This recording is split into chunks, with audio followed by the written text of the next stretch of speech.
ang ano dyan? Ako sinabi ko na kay Tol Jones, Yun talaga. yung talaga sira. Tinawag niya yung dalawang mekaniko, tama daw ako. Kaya sa mga gustong mag-check sa akin, dito na ako, dito lang ako. Free of service, pangalawa. Tsaka hindi ko nahawakan, tingin ko pa lang, alam ko na eh. Diyan po tayo at magandang buhay. Yun lang siya. Ayan o. Tol, wala ito sana.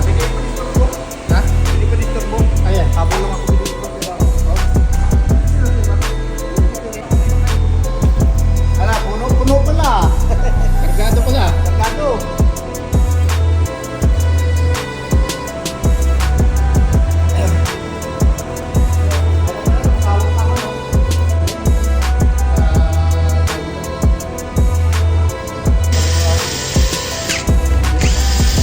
Guys, yung ano, mandar pala to.